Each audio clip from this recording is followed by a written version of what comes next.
warahmatullahi wabarakatuh. Kembali berjumpa dengan saya Abdul Kafi di Taman Lebah Kuningan. Oke, langsung saja ya guys. Sebelah samping saya ini ada Pak Amar Thohir ya, owner Madu Kuningan tentunya ya.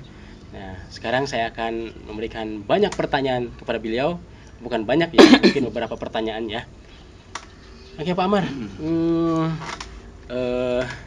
di mana sih awalnya bisa terpikirkan untuk memproduksi daripada madu? Di mana awalnya Pak? Sejarah singkatnya. Baik, terima kasih. Mungkin kalau untuk produksi saya tidak produksi ya, karena yang memproduksi kita di sini madu-madu asli semua. Makanya kita di sini itu bergaransi 100%. Jadi kalau misalkan terbukti palsu kita kembali uang.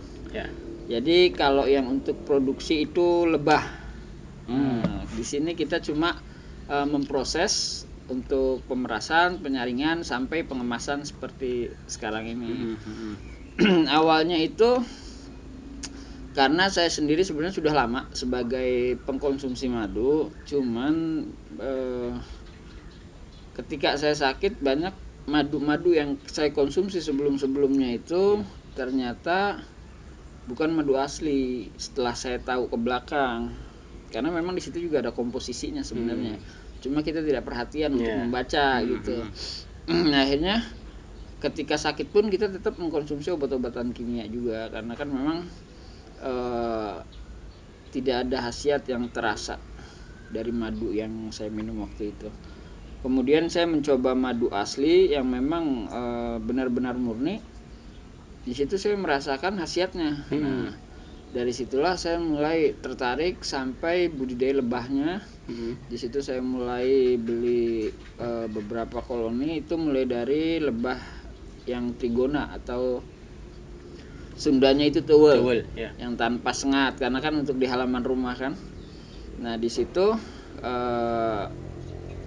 setelah selang berapa lama akhirnya banyak yang tertarik ternyata. Setelah saya belajar, walaupun ada sedikit ilmu, banyak juga yang tertarik untuk belajar. Makanya di sini kita buat taman lebah ini. Jadi untuk edukasi, juga untuk supaya masyarakat tahu seperti apa sih proses lebah membuat madu, bahan bakunya apa nih yang dicari oleh lebah gitu kan. Terus juga bagaimana sih untuk membedakan madu asli dan madu palsu. Nah, dari situ bisa banyak diketahui sambil sama-sama belajar, karena kebetulan saya juga masih belajar. Nah, di situ banyak kunjungan-kunjungan, alhamdulillah, taman lebah ini. Oke Pak, selain daripada tadi madu, ada nggak produk lain? Ya, kebetulan kita kalau untuk madu kan kita beri merek Madu Kuningan. Nah, ini Madu Kuningan yang awalnya hanya lebah trigona, kita juga akhirnya setelah mendapatkan jaringan memang yang mitra ya, mitra pembudidaya lebah yang madunya itu memang madu sudah yakin asli, sanadnya jelas, karena kan salah satu yang paling kuat daripada pembuktian madu asli atau bukannya itu dari sanad. Kita tahu semua. Betul, karena kan setelah kita tahu, nah di situ juga kita sedia juga madu odeng atau Apis dorsata ya.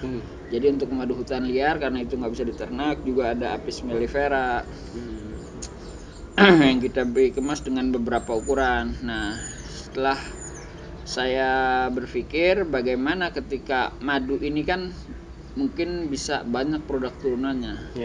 Nah, dari situ saya berpikir untuk berinovasi membuat beberapa produk dari turunan madu itu. Di antaranya seperti kita lihat di depan ini, ada yang paling atas nih emping madu. Jadi empingnya produk dari sini, dari Desa Bojong, dari UKM Bojong sini. Terus juga ada kacang madu. Jadi kacang itu kita kasih madu, jadi rasanya pun tidak terlalu manis ya, seperti gula. Tidak terlalu manis, betul. Tidak terlalu manis, dan kita menggunakan semuanya itu madu asli jadi tanpa gula. Jadi full madu asli yang kita olah setelah kita proses itu. Nah, kemudian untuk perawatan juga kita produksi masker cair organik. Jadi masker cair organik itu kita Ini beri dia. merek M Beauty.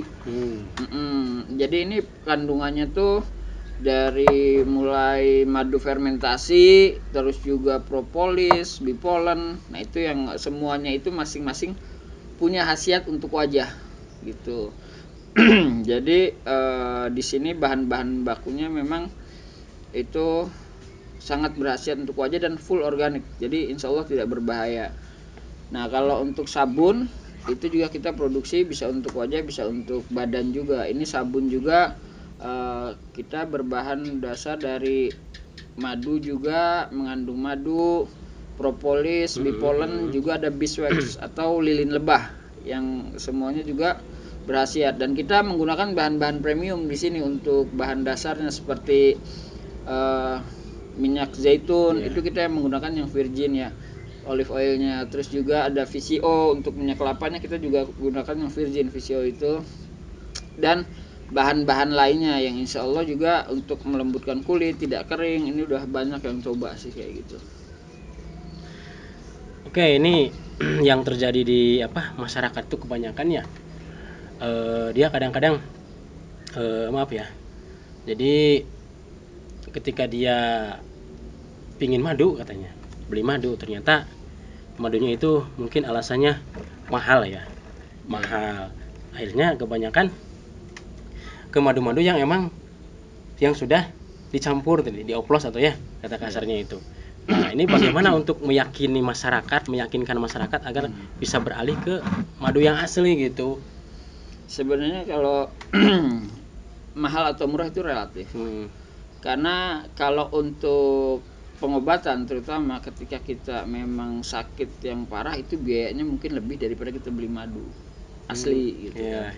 Jadi menurut saya mahal murah itu relatif, tapi bagi yang mengerti kesehatan itu termasuknya cukup murah gitu kan. Karena memang seperti madu trigona yang ada di Taman Lebah ini dari madu Kuningan yang di ujung sini, itu selain madu juga dia mengandung propolis dan bipolen. Nah itu kan propolis juga antimikrobanya sangat tinggi, antibakterinya juga tinggi. Jadi untuk berbagai macam penyakit, termasuk untuk lambung dan luka-luka sebagainya, itu bisa. Bahkan banyak juga yang sudah mencoba untuk diabetes basah, itu yang ketika luka susah kering. Alhamdulillah ada beberapa pasien itu sudah mencoba dengan mengoleskan dan meminum, itu jadi kering. Nah jadi kan kalau untuk melihat khasiat, saya pikir itu murah gitu. Kalau mahal itu tergantung kita lihat. Kalau mungkin kalau untuk sekelas sirup sekedar minuman itu ya mahal gitu kan. Tapi insya Allah biarpun asli juga kita di sini masih harga terjangkau lah, masih terjangkau, nggak terlalu mahal juga, tinggal menyesuaikan aja. Terus ini yang kadang-kadang ya buat masyarakat yang tadinya dia berobat konvensional ya, terus dia beralih ke herbal biasanya gitu kan, suka banyak menanyakan daripada takut daripada efek samping. Apakah ada efek samping dari konsumsi madu gitu? Ya kalau untuk madu sendiri kan kita belum pernah menemukan ya. Mungkin ada beberapa efek, kayak misalkan ini kan kita punya yang mengandung bipolen, kayak dari hutan kan serbuk sari bunga. Nah itu kalau untuk yang mereka alergi serbuk sari bunga, ada alergi dari yang ditimbulkan dari serbuk sari bunganya. Jadi lebih baik beli yang murni, yang tanpa bipolen itu, serbuk sari bunga. Terus juga karena madu kan ini glukosa fruktosa juga. Jadi kalau terlalu banyak untuk diabetes atau gula, mungkin tidak terlalu banyak. Kalau selain itu saya pikir selama ini organik dan penggunaan dosisnya juga tidak terlalu berlebihan, ya insya Allah belum ada sih untuk efek samping yang berbahaya. Paling yang beberapa yaitu sih kayak tadi alergi untuk yang serbuk sari bunga atau bipolen itu, kurang lebih kayak gitu sih. Tapi kalau untuk yang lainnya insya Allah lebih aman lah. Karena ini kan obat yang memang dianjurkan, yang memang diberikan petunjuknya langsung oleh pencipta penyakitnya sendiri gitu kan. Jadi diberikannya ini seperti ini, berbentuk madu itu. Terus untuk khasiat nih, kita ulang lagi ya. Kayak tadi khasiatnya mungkin banyak ke untuk madu. Apakah sebagian penyakit saja, apakah seluruh penyakit bisa sembuh dengan madu itu? Kalau untuk penyakit di Al-Quran sendiri dan disampaikan juga oleh Rasulullah bahwa itu adalah obat. tidak untuk penyakit tertentu. Karena memang kandungan-kandungan dari madu ini kan banyak untuk mengobati berbagai macam penyakit, seperti misalkan yang madu warna gelap nih, seperti yang Acacia carpa ini, itu kan dia flavonoidnya tinggi sehingga asam fenolatnya lebih tinggi. Ada untuk jantung, mencegah jantung, juga mencegah kanker. Dan juga kayak misalkan yang tuwul ini atau trigona, itu dia mengandung propolis dan bipolen. Bipolen sendiri kan superfood dengan nutrisi yang tinggi untuk kesuburan dan sebagainya, untuk stamina. Terus juga propolis itu kan antimikrobanya sangat tinggi, antimikroba, antibakteri, sehingga untuk peradangan dan sebagainya itu juga kan sangat bagus. Jadi memang kalau untuk obat itu madu sendiri tidak ada khusus untuk apa gitu. Karena alhamdulillah kalau dari testimoni konsumen itu banyak yang untuk berbagai macam penyakit, itu mulai dari penyakit lambung, radang tenggorokan, sampai penyakit-penyakit berat pun merasakan khasiatnya gitu. Terus nah ini untuk apa namanya? Nah, ini kan kadang-kadang nih orang tuh dia kadang-kadang tidak percaya 100% ya. Walaupun ini madu asli, kadang-kadang dia juga masih was-was gitu kan, tidak percaya. Nah, kadang-kadang suka banyak pembuktian nih. Nah, kadang-kadang saya waktu pernah lihat di YouTube juga itu dia untuk meneliti madu tahu asli atau palsunya, dia harus pakarnya ini belajar selama 20 tahun buat meneliti madu tidak aslinya gitu. Gimana itu menurut pandangan Bapak masalah madu asli tidaknya gitu? Ya mungkin memang pengalaman itu kan atau jam terbang itu sangat berpengaruh juga. Memang karena kan lebih berpengalaman terutama di hal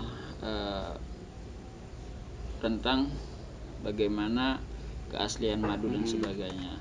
Tapi kalau menurut saya sendiri yang paling kuat itu sanad gitu. Jadi ketika rasa itu sekarang memang sudah banyak yang bisa untuk merekayasa. Karena laboratorium sendiri pun tidak bisa untuk menentukan madu ini asli atau palsu. Paling kandungan-kandungan yang di dalamnya saja. Kalau terkait masalah tadi 20 tahun, ya mungkin karena lidah sudah terbiasa, karena kan salah satunya juga dari aroma, rasa. Nah, itu mungkin karena lidahnya sudah terbiasa. Tapi kalau saya di sini, kita di Taman Lebah itu untuk madu kita yang utama itu sanad. Jadi kita tahu ketika madu, misalkan madu trigona, itu kita ambil yang masih sarang. Kita ambil yang masih sarang, termasuk odeng juga yang belum peras. Nah itu kita pun tahu mitra kita itu seperti apa, orangnya yang memang kita tahu amanah. Nah itu kita ambil dari hal semacam itu. Untuk peternak pun kita kayak madu ternak, melifera, kita yang sudah kenal gitu kan, yang kita sudah tahu sanadnya itu benar-benar jelas, orangnya amanah. Terus kita tahu bagaimana si peternak itu, kurang lebih kayak gitu kalau untuk kita di sini. Makanya kita berani kasih jaminan garansi. Jadi kalau memang madu ini terbukti palsu, silahkan buktikan, gitu kan. Ini 100% asli dan murni. Kalau untuk madu kayak odeng dan trigona kita proses di sini. Jadi semua proses di sini. Kita cuma nampung itu masih berbentuk sarang gitu kan. Makanya kita kasih garansi 100% uang kembali kalau memang madu kita tidak asli terbukti. Tapi insya Allah kita beranilah kasih jaminan, karena sanad kita pun hati-hati ya. Karena hati-hatian ini yang perlu kita jaga supaya kita memberikan madu yang benar-benar asli dan murni, kurang lebih kayak gitu. Oke guys, sebelum kita tutup ya, kita mau coba dulu guys nih satu persatu madu yang ada di sini. Ini testernya nih guys. Saya mau coba ya guys ya. Ini madu odeng Apis dorsata ya. Ini apa nih? Ini bipolen. Jadi ini serbuk sari bunga. Coba saya coba ya. Bismillahirrahmanirrahim. Ada doanya nggak buat minum madu itu? Doanya Bismillah. Cuma yang pasti kalau yang kita tahu ini untuk informasi juga bahwa untuk minum madu itu dikulum dulu. Jadi jangan langsung telan. Dikulum dulu supaya tercampur air liur. Kalau tidak dicampur air biasa ya, bukan air panas. Itu dikulum. Jadi dikulum sampai tercampur air liur baru ditelan. Nah, setelah sekarang diteliti itu ternyata memang itu salah satu fungsinya adalah supaya mudah tercerna lambung. Ya. Makanya sebelum kita telan tuh begitu minum dikulum dulu gitu. Paling itu sih. Dan baca bismillah karena minta izin sama yang punya untuk pemberi kesembuhan dan pemberi manfaatnya pastinya. Bismillahirrahmanirrahim. Coba guys ya.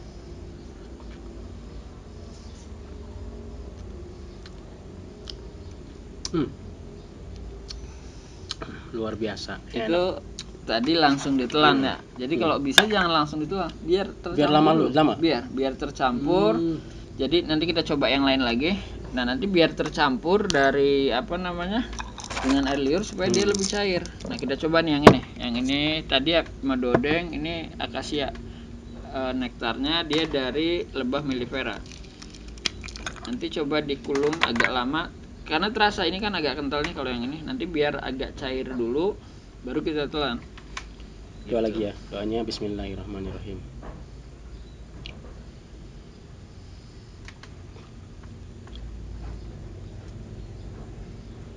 Biar dikulum dulu karena kan supaya lebih cair. Ada perbedaan kan, tadinya kental jadi cair, berarti itu sudah tercampur air liur. Nah, nanti ketika sudah terasa mencair dan tercampur baru kita telan gitu. Emang beda ya yang dikulum sama yang tidak dikulum? Ya, beda ya. Terutama efeknya juga insya Allah tidak akan memperberat kerja lambung. Jadi lambung itu akan lebih mudah untuk mencerna. Dan juga tercampur oleh enzim kita. Oleh liur itu kan juga ada obat sebenarnya di situ. Jadi yang nanti kita bisa untuk membantu juga untuk peningkatan khasiat. Nah, ini lebah trigona atau tuwul. Nah, ini biasanya fermentasi. Dia kadar gasnya juga tinggi. Jadi untuk madu tuwul ini kadar airnya tinggi. Jadi dia mudah fermentasi. Biasanya ada gas. Nah, ini udah keluar gasnya. Tadi sempat dibuka, kalau nggak biasanya keluar gas itu nggak apa-apa karena memang kadar air tinggi. Kayak bau puyem ya? Iya, karena dia fermentasi. Ini lagi ya, ini madu tuwul ya? Trigona tuwul ya, kalau kata orang sini tuwul. Untuk ini dia jenisnya trigonanya levisep dari liar ya. Kalau dari kalau trigona tuwul itu gitu, kadang-kadang saya waktu kecil itu saya suka nemu di tembok-tembok gitu ya. Itu levisep biasanya. Di celah-celah tembok, celah fondasi, terus kusen-kusen yang sudah ada lubang gitu. Terus juga di bambu. Dicoba ini. Bismillahirrahmanirrahim.